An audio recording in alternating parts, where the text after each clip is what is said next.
Bonjour, je m'appelle Stéphanie Méran, je suis la fondatrice de l'Association française de l'eczéma. Il existe plusieurs formes d'eczéma. Les trois plus importantes sont la dermatite atopique, l'eczéma chronique des mains et l'eczéma de contact.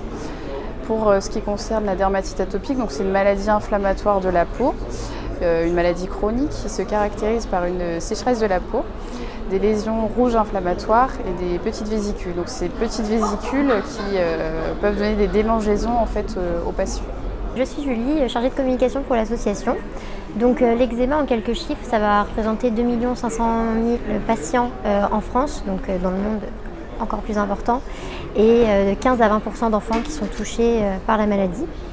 Donc il faut savoir que ce n'est pas une maladie qu'on peut penser qui s'arrête aux gratouilles, et voilà, ça va être une maladie qui a un vrai impact sur la qualité de vie des personnes qui en sont touchées. Donc ça peut être par rapport au sommeil, ça peut causer soit un problème avant de s'endormir, soit réveiller la personne toute la nuit tellement ça gratte. Parce que pour donner un petit exemple, par exemple les piqûres de moustiques, quand on se fait piquer en vacances, ça nous empêche de dormir, là c'est ça, mais au quotidien quoi. Donc c'est difficile à supporter, et ça va aussi avoir un impact sur toute la qualité de vie, donc que ce soit nourriture, faire attention aux allergènes, au niveau de l'habillement, pas mettre des habits qui vont nous gratter toute la journée, qui vont avantager un petit peu les crises. Ça va être faire attention à tout ce qu'une personne qui n'est pas atopique va jamais faire attention dans sa vie, quoi. Donc c'est vrai que c'est ça qui est compliqué pour les patients. Et donc nous, là, à l'association, on a pour but là-dedans déjà de soutenir ces patients, de les faire un peu entendre, parce que c'est vrai que des fois on ne remarque pas tout ce qu'il peut y avoir derrière l'eczéma.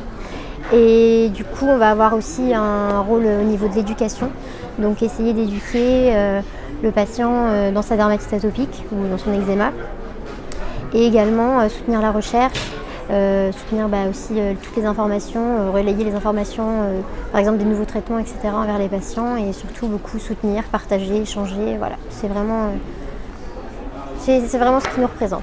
Les deux grandes actions de l'association, on a un eczéma magazine, qui est le magazine de l'association, qui est un trimestriel où on fait le point sur la maladie, les traitements, toute la recherche. Et puis on donne aussi des conseils pour le quotidien, parce que c'est vrai que vivre avec un eczéma, ça peut être vraiment très contraignant au quotidien. Donc on peut donner des conseils ainsi aux patients. Et en deuxième action, on a notre journée nationale de l'eczéma qui a lieu en juin, où là on fait une véritable campagne pour sensibiliser sur l'eczéma.